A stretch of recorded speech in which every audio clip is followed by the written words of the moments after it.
Deus da luz, o Senhor do viver, quero ser sempre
teu.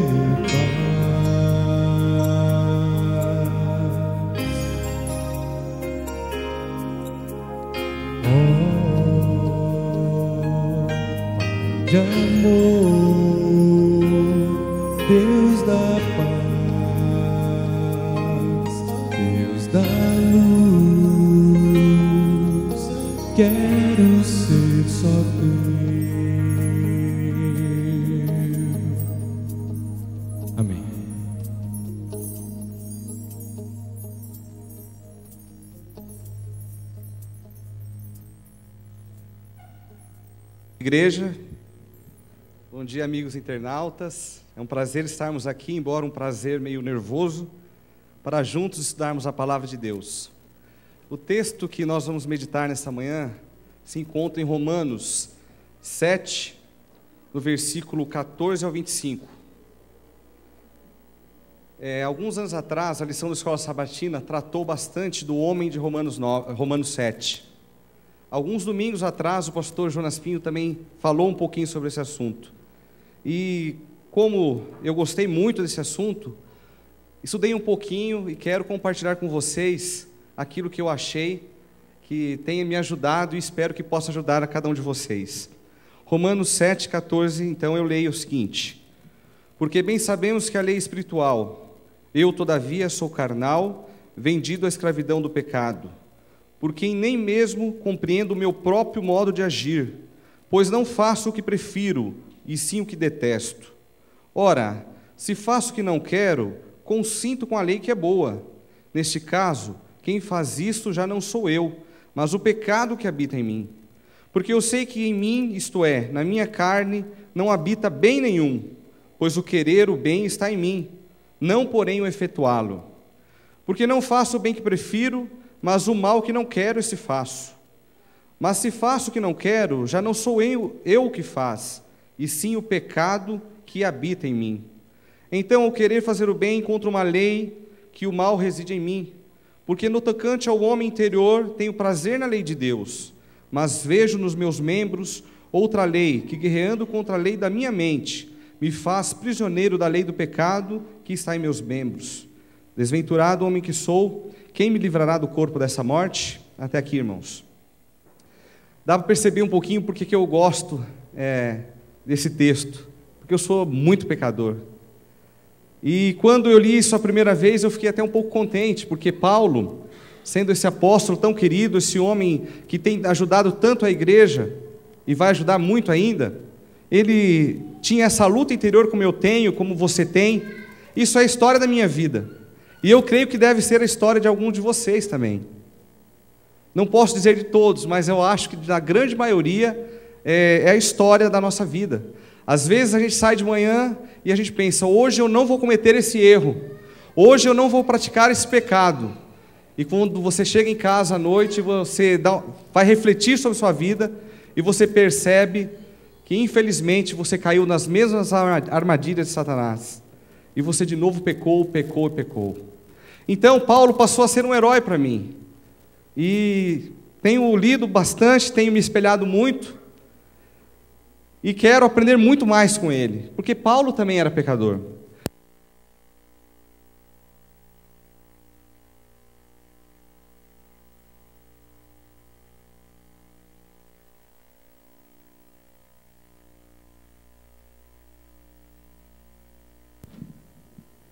Opa, voltou. Nessa mesma lição que eu falei para vocês, existia ali uma controvérsia entre os estudiosos da Bíblia, entre os pastores. Por quê? Eles falavam que Paulo não viveu essa experiência. Ele estava falando da nossa experiência na vida cristã que nós enfrentaríamos. Alguns já defendiam que Paulo viveu sim. E eu fico com a segunda. Inclusive o pastor Bulhon, lendo algumas coisas sobre isso, do pastor Bulhon, ele fala que Paulo viveu isso, essa luta interior, a luta que eu e você vivemos. Então Paulo era pecador, e se Paulo era pecador, e nós sabemos que o salário do pecado é a morte, Jesus veio morrer por nós, por Paulo, por mim e por você, porque, como eu já citei, o salário do pecado é a morte. Qual é o preço do pecado? É a morte. E nós lemos em Romanos 6, 23, só voltar um pouquinho à Bíblia, né? 6:23, porque o salário do pecado é a morte. Mas ainda bem que o texto não para por aí. O que fala o texto depois?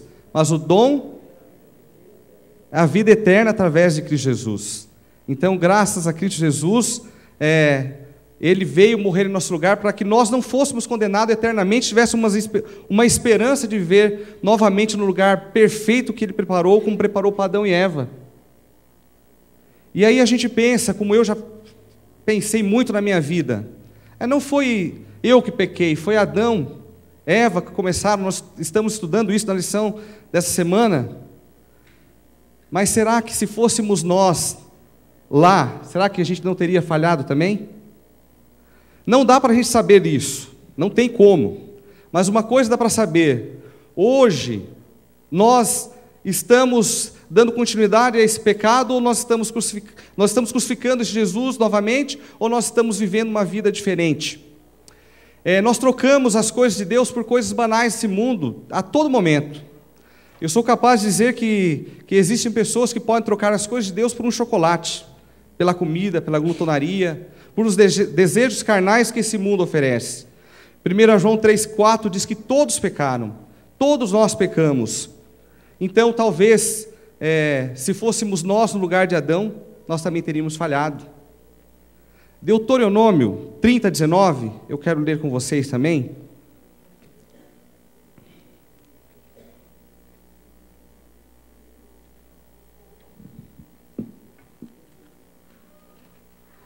Lá Moisés, falando por Deus, chega ao povo e diz essas palavras.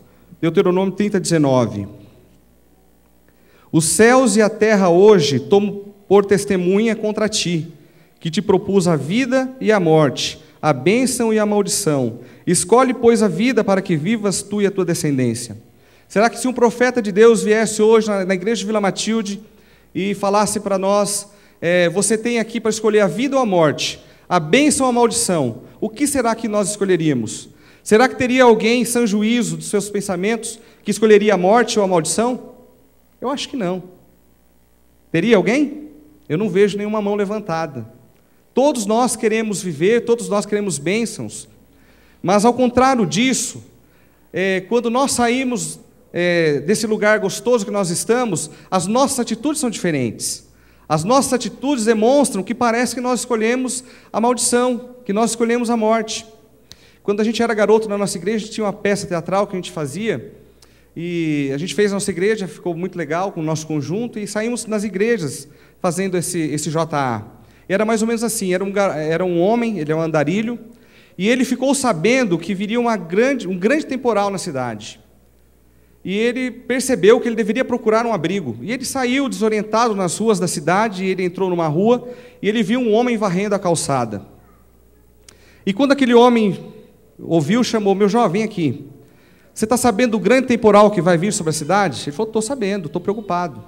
Então, seus problemas acabaram. Eu tenho um quartinho aqui no fundo, e eu gostaria de ceder para você nesse momento dessa tempestade. Você vai poder ficar ali, você vai ser protegido. Então, aquele homem falou: claro que eu quero, estou dentro.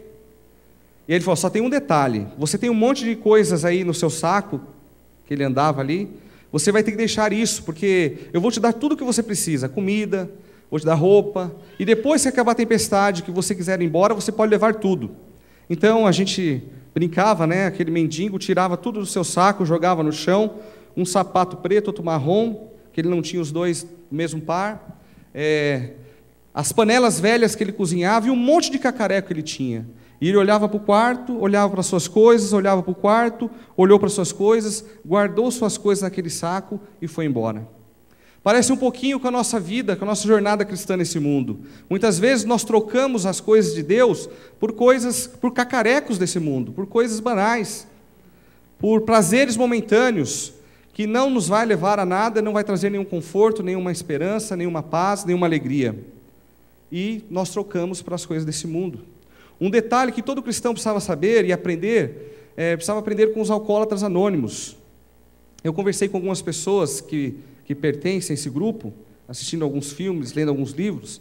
É engraçado, porque eles chegam nas reuniões deles e eles começam a testemunhar. Então vem o primeiro e fala: meu nome é Paulo, eu sou um alcoólatra e estou há 10 anos sem beber. Aí vem o segundo: meu nome é Jonas, eu sou alcoólatra, estou há 8 anos sem beber. E aí vai.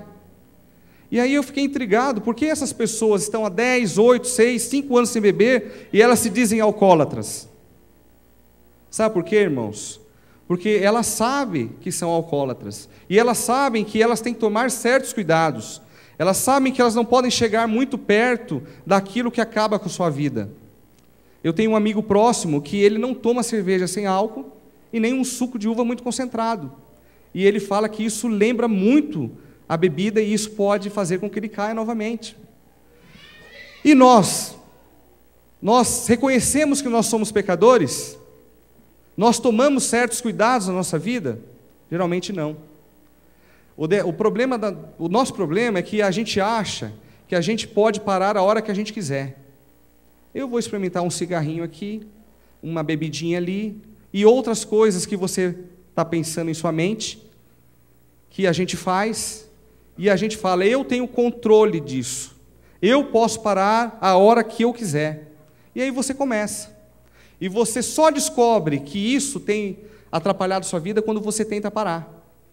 E você percebe que você não consegue. É assim ou não é? Todo aquele, Romanos 7, 23, todo aquele que comete pecado é escravo do pecado. O pecado nos escraviza. Então, se a gente mata, a gente peca. Se a gente adultera, a gente peca. Se a gente rouba, a gente peca. Se a gente fofoca, a gente peca. Nós temos mania também de achar que existe pecadinho e pecadão. E a fofoca é capaz de destruir a nossa vida. E a gente acha que tem pecadinhos com consequências. Tem pecadinhos com consequências menores, sim. Mas todos são pecados e todos são terríveis para a nossa vida. Nós precisaríamos entender que essas coisas deveriam ficar longe das nossas práticas, da nossa vida diária. Nós nascemos nesse mundo já pecadores. Um bebê já nasce um pecadorzinho.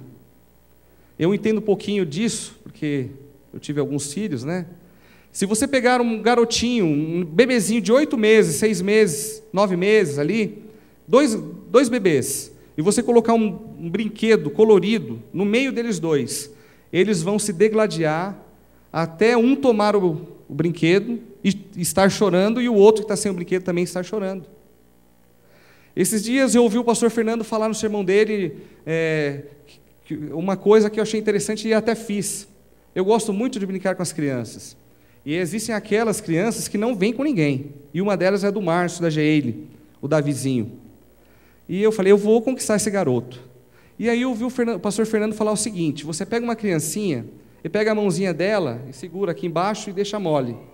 E você vem e dá um tapa no seu rosto, e finge que cai. E eu testei isso com o Davizinho. A primeira vez que eu fiz isso, ele arregalou os olhos assim, e ficou olhando para mim, e depois deu uma gargalhada. E depois, todas as vezes que eu fiz, ele riu, que dava até gosto de ver. Hoje, o Davizinho me vê, e vem ao meu encontro e já quer brincar do tapinha no rosto. Por que a gente é assim? Por que a gente nasce assim? Porque a gente vive nesse mundo do pecado. Existe o princípio 10-90, não sei quantos de vocês já ouviram falar. Esse princípio 10-90 eu ouvi falar do Stephen Covey. O Stephen Covey é sócio da Franklin Covey, é uma empresa que tem faculdade, é uma empresa de consultoria, treinamento. E aí, segundo esse Stephen Covey, 10% da nossa vida estão relacionados sobre coisas que nós não temos o controle. Ou seja, você não tem o controle que o seu carro quebre, que um avião se atrase, que o semáforo fique vermelho na hora que você precisaria passar e você está atrasado.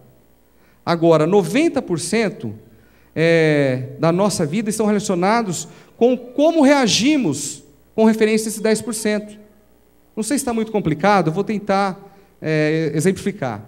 Você tem uma filhinha, de manhã você está ali na mesa, você está pronto para ir para o trabalho, ela está tomando o seu desjejum e ela derruba chocolate na sua camisa branca. E aí você fica todo irritado, briga com ela, não vou dizer que bateu, né, que isso é ruim, não pode, mas fica irritado, briga com ela, briga com a esposa, vira uma confusão na sua casa. Quando você percebe, sua filha perde a van da escola. Sua mulher sai para o trabalho revoltada com você. Então você vai, se troca, pega o seu carro e tem que levar agora sua filha em direção contrária ao seu trabalho. E aí você vai em alta velocidade, passa no sinal vermelho, um guarda te para, te faz ali ficar meia hora para ele preencher a multa, e você então deixa sua filha na escola, ela nem se despede de você, e você vai para o trabalho. Quando chega no trabalho, percebeu que esqueceu sua pasta lá em casa. Seu dia foi terrível, e você não vê a hora que esse dia acabe. E quando termina o seu dia, você chega em casa, o que você encontra? Duas mulheres chateadas, e a gente que é homem sabe que demora uns 3-4 dias para voltar ao normal, né? A pergunta é: por que seu dia foi tão ruim? Por que seu dia foi ruim? Por causa do chocolate que a sua filha derramou na sua camisa? Por causa da sua esposa, da sua filha? Por causa da multa que você levou? Ou por sua causa? O que vocês acham? É claro que é por nossa causa, né? Se fosse diferente, sua filha derramasse o chocolate, você fala: filha, por favor, né? Eu queria ser assim, viu? Não deixe isso acontecer de novo. E você fosse, trocasse, desse um beijinho na sua filha, despedisse dela vendo a van partir, a sua esposa a mesma coisa, o seu dia teria sido muito melhor. Isso, gente, é a nossa vida. Nós teríamos que ter o equilíbrio para reagir de forma equilibrada nos momentos difíceis desses 10% que é dito. Nós seríamos muito melhores profissionais, melhores pais, melhores maridos, mulheres, melhores filhos, se nós agíssemos assim. E aí eu quero colocar isso para a vida espiritual. Nós não temos o controle do que aconteceu antes de nós nascermos, do grande conflito que há na nossa vida entre o bem e o mal. Nós podemos decidir de que lado nós estaremos, decidir que escolhas faremos, e a escolha diz tudo na nossa vida. Decidirmos estar ao lado do Senhor e ter a esperança de viver num mundo melhor. Esse mundo nós sabemos que a gente vai viver aqui, aquele que vive muito, uns 100 anos, 100 e pouquinhos, mas a gente sabe que a gente vive até um período com saúde, com forças. Ontem eu estava chovendo e eu precisei deixar minha esposa no mercado, e eu falei, ela estava dirigindo, você vai lá para dentro que eu vou estacionar o carro. Aí ela falou, mas eu não vou sair por aqui que eu vou me molhar muito. Então eu fui para trás do carro, do meu sogro, que está aqui, E ela saiu e eu voltei. Vocês não sabem o sofrimento que eu fiz, porque eu não tenho mais mobilidade no meu corpo, e tão novo. Não tem elasticidade. Então essa vida é tão passageira, e de repente, nós vivemos para passar 70, 80 anos aqui, e não termos uma esperança de um mundo melhor. Mas isso acontece com a gente, né? Voltando ao pecado, a gente vive nesse mundo e às vezes a gente sabe que uma coisa é errada e de repente você se converte. E as coisas que eram erradas para você passam agora a ter um novo sentido. E você pensa, poxa, eu não entendo porque isso era errado antes e agora me incomoda. Isso é um sinal da conversão. Isso é um sinal que o Senhor está trabalhando na sua vida. Mas e você falou de Paulo, você falou que é um pecador, você está na igreja. É verdade, não quer dizer que uma pessoa convertida não tenha mais vontade de pecar. Porque a gente continua tendo vontade de pecar. Mas então o que acontece quando a gente se converte? Sabe o que acontece quando a gente se converte? Deus vai lá e dá um golpe mortal na nossa natureza pecaminosa. E Ele coloca agora a natureza de Cristo na nossa vida.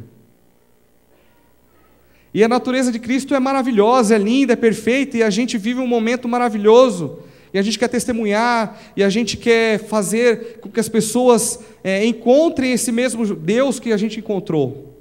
Só que tem um detalhe: a natureza pecaminosa, ela tem um golpe de morte, mas ela continua na gente. E se você alimentar essa natureza, ela está morta, mas se você alimentar um pouquinho dela, ela vai abrir um olho. Se você alimentar mais um pouquinho, ela vai levantar um braço. E se você continuar alimentando essa natureza vai ressuscitar.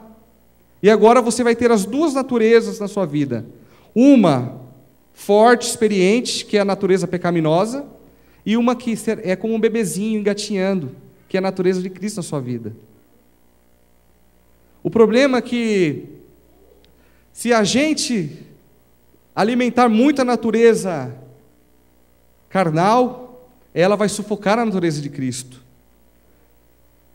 Agora, se isso está acontecendo na sua vida, não fique preocupado, porque é um sinal que você está convertido, que você está lutando. O problema é, qual dessas naturezas vai vencer? Quando eu mudei daqui de São Paulo para o Mato Grosso, uma coisa me surpreendeu muito lá na rua que eu mudei. Alguns amigos lá, pessoas mais adultas, eles faziam brigas de galo. Isso é terrível, terrível. Você vê os bichinhos ali se degladiarem até um cair quase sem vida ou até o outro morrer mesmo. E eles apostam e tem muito dinheiro em jogo. E eu já vi galo sendo vendido por 10 mil reais. E às vezes eles colocam uma espora de ferro ainda para que os golpes sejam mais cruéis e o sangue jorre. Mas por que eu estou falando isso para você? Esqueça um pouquinho o sangue aí, né? Mas se você pegar duas feras, o que você pensar aí? 2 cachorros, 2 galos, e você falar, eu vou criar esses bichinhos para eles lutarem. 2 feras. E você alimentar mais ou menos 15 a meia hora por dia. O A você vai alimentar 15 a meia hora por dia. E a fera B você vai alimentar 8, 10, 12 horas por dia. Depois de um mês, qual fera vocês acham que vai vencer? A que você alimentou 15 minutos por dia, meia hora, ou a B, que você alimentou 8 horas por dia? Eu acho que é a B, né? Porque ela vai estar mais forte, ela vai ter mais estrutura. Só que se você pensar um pouquinho, e você analisar a nossa vida cristã, espiritual, a gente acorda pela manhã, não sei se você é assim, eu vou me expor aqui, e você lê a lição da escola sabatina como não sei se, como que é aquela técnica que você lê rapidinho? Como que é? Leitura dinâmica? Parece que você é um especialista em leitura dinâmica. Você pega e bate o olho na lição, bate o olho na meditação, faz uma oração e corre para o trabalho. Eu falei 15 a meia hora, né? Às vezes não dá nem isso. Isso é o alimento que você dá para a natureza cristã, a natureza de Cristo na sua vida. E aí o resto é tudo alimento para a natureza pecaminosa, para a natureza carnal. Alimento, alimento, alimento. Você sai no ônibus, está um colega, de passageiro escutando uma música e aquele negócio fica na sua mente. E esses dias eu vi o meu filho cantando um Camaro amarelo. Onde ele aprendeu isso? Onde ele ouviu isso? E esse negócio fica na nossa mente, é terrível. O brasileiro assiste em média 4 a 5 horas diárias de televisão. Quanto tempo desse você está assistindo a Rede Novo Tempo? Quem me dera fosse todo o tempo, né? Alimento, alimento, alimento. Todas as coisas boas que nós ouvimos, alimento para a natureza de Cristo. Todas as coisas ruins, alimento para a natureza pecaminosa. E a gente gosta de coisa boa ou coisa ruim? A gente gosta de coisa boa, né? O alimento bom. A gente está aqui 10 horas da manhã. Se você pensar o que você gostaria de almoçar hoje, o que vem à sua mente? Uma lasanha, um nhoque, um macarrão. Eu gosto muito dessas coisas. Tanto é que eu estava com dificuldade para fechar o meu terninho ali atrás. E quando eu comprei, ele cabia bem. Você pensou no que você gostaria? Eu sou vegetariano, eu pensei nessas coisas. Porém, um vegetariano meio diferente, né? Teria que pensar um pouquinho. Mas você pode ter pensado em algo muito gostoso. Mas eu queria te fazer uma pergunta. Você pensou em um arroz integral, castanhas, salada? Pensou nisso? A gente gosta de coisa ruim, gente. Coisa que faz mal para a gente. Porque nós vivemos nesse mundo e essas são coisas desse mundo. Nós teríamos que reavaliar o que é o bom e o que é o melhor, para a gente decidir como agir na nossa vida. Tem uma semana de oração e a gente vem para cá e a gente sai daqui vitaminado. Agora pode vir qualquer tentação que eu vou vencer. Só que passa 2, 3, 4 semanas e a gente volta à rotina normal, e quando a gente vê, a gente está envolvido com aquele defeito de caráter que nós temos. Tudo comida, comida, comida, para a natureza de Cristo, a natureza pecaminosa. Quando chega o momento das duas naturezas se enfrentar, a natureza de Cristo só tem força, sabe para quê? Para incomodar. Aí você faz um monte de coisa errada e você pensa, puxa vida, por que eu estou fazendo essas coisas? Mas só incomoda. No outro dia você faz tudo igual. Nós temos que, irmãos, alimentar a natureza de Cristo. E nós sabemos como alimentar a natureza de Cristo. Comunhão, oração, entrega à palavra de Deus, alimento para as coisas importantes para a nossa vida, importante se é que você quer estar no céu. Porque nós estávamos estudando a lição da sua sabatina da semana, e chegou um momento que, até o pastor está aqui, o pastor Edson, né, alguém falou que Deus não é assim tão ruim que vai querer destruir aqueles que não aceitarem, né? E ele falou um negócio interessante, aqueles que não aceitarem, vai ser um ato de misericórdia, que eles serão destruídos, porque eles não vão aceitar viver nesse reino que o Senhor tem preparado. E não é parecido com as nossas ações quando nós pecamos? Parece que a gente não quer, poxa, se não tiver isso aqui lá, eu não quero ir. E nós nós somos influenciados pelo meio, por pessoas que aceitam em partes a palavra de Deus e ficam na nossa mente, isso aqui é certo, isso aqui é errado. Tudo comida, irmãos. Tudo comida. E se um dia nós nos perdermos, não será porque nós não formos convertidos, mas sim por deixar a natureza de Cristo morrer de fome. Nós temos que matar de fome, sim, a natureza pecaminosa, para vivermos na esperança de encontrar com o nosso Senhor Jesus. Agora, eu disse no início que eu gostei de Paulo porque ele era pecador igual a mim. Só que tem um detalhe, e eu quero, para encerrar, ler com você 2 Timóteo 4:7. A gente fica como dando assim, por que eu sou pecador? Mas tinha Davi que cometeu tantos erros, era um homem segundo o coração de Deus. Paulo aqui em Romanos 7 falou da sua luta carnal, que ele queria fazer uma coisa e não conseguia, o bem que ele queria ele não conseguia fazer. Mas tem um detalhe, e isso me impressionou e me impressiona. Romanos 4:7, no final da vida de Paulo, ele diz o seguinte: combati o bom combate, completei a carreira, guardei a fé. Já agora a coroa da justiça me está guardada, a qual o Senhor, reto juiz, me dará naquele dia, e não somente a mim, mas também, espero que seja eu e você aqui, viu? A todos os que amam a sua vida. Eu vou fazer 39 anos amanhã. Mas do momento que eu conhecia Jesus até hoje, se eu estou ainda achando que Paulo era pecador, por isso que eu sou também, alguma coisa está errada na minha vida. Se eu cometo os mesmos erros que eu cometia quando eu conhecia Jesus, alguma coisa está errada na minha vida. Porque Paulo era um em Romanos 7, e ele é outro aqui em 2 Timóteo 4:7, não é? Estou falando alguma besteira, pastor? Pastores. O processo de santificação. Então, não quer dizer que a gente vai parar de pecar. A natureza carnal, ela vai estar conosco até o dia que o Senhor Jesus voltar e nós seremos transformados. E o nosso corpo corruptível vai ficar. Não é isso? Então, temos que fazer uma avaliação da nossa vida. Eu continuo pecando, mas erros bobos que eu cometia, eu já deixei para trás. Palavras vãs que eu falava, eu já deixei de falar. Esse é o processo da santificação. Essa é a vida do verdadeiro cristão.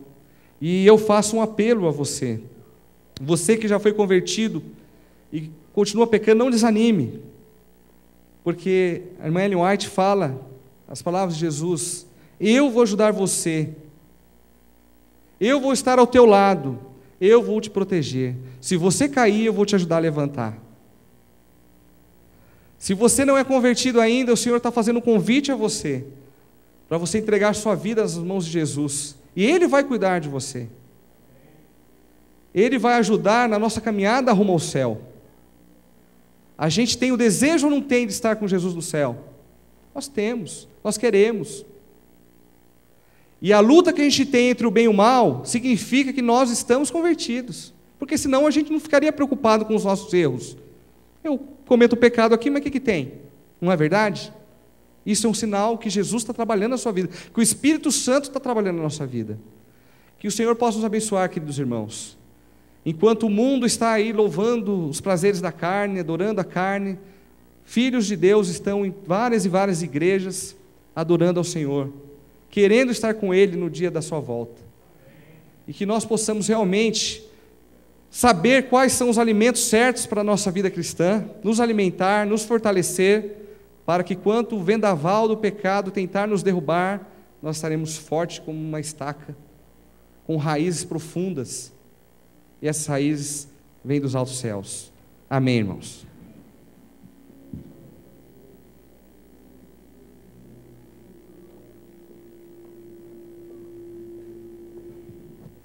Meus queridos irmãos, vamos agora cantar com muito entusiasmo, né? E em pé, o hino Entrega.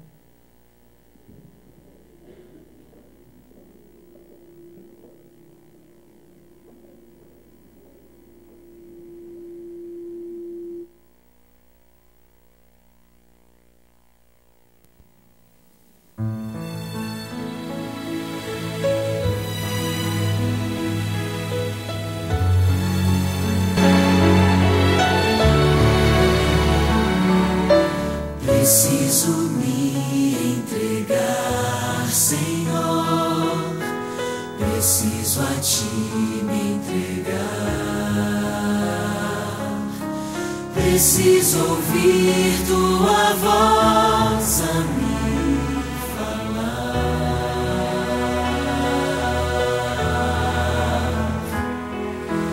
Não tenho nada a Te oferecer, somente um coração impuro e pecador. Mas aqui estou, me aceita, Senhor.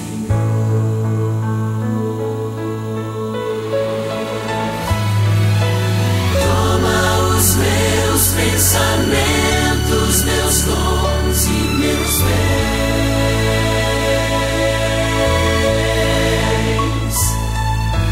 Toma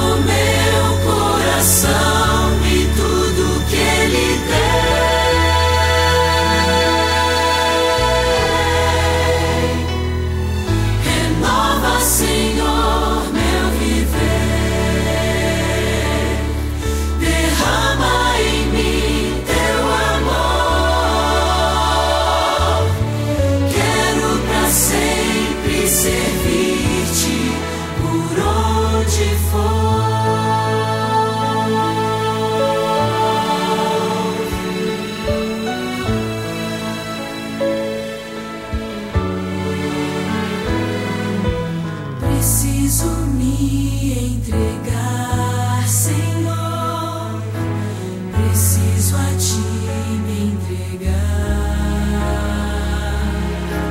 Preciso ouvir tua voz a me falar.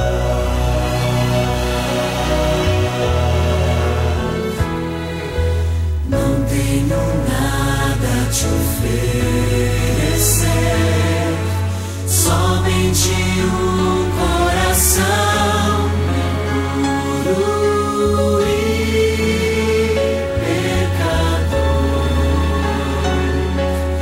Mas aqui estou, me aceita, Senhor.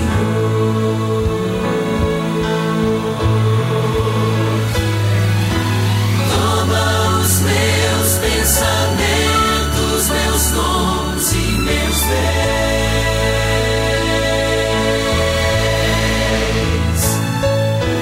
Toma o meu coração e tudo que ele tem.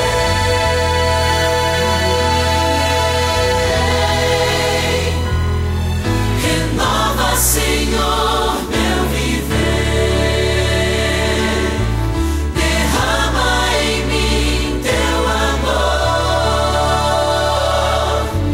Quero pra sempre servir-te por onde for.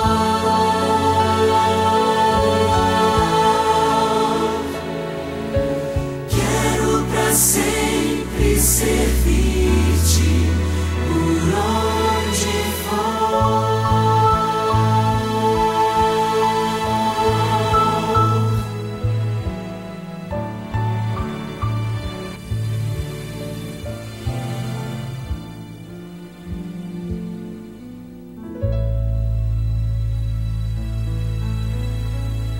Irmãos, só esse hino já serviria para um sermão para a nossa vida.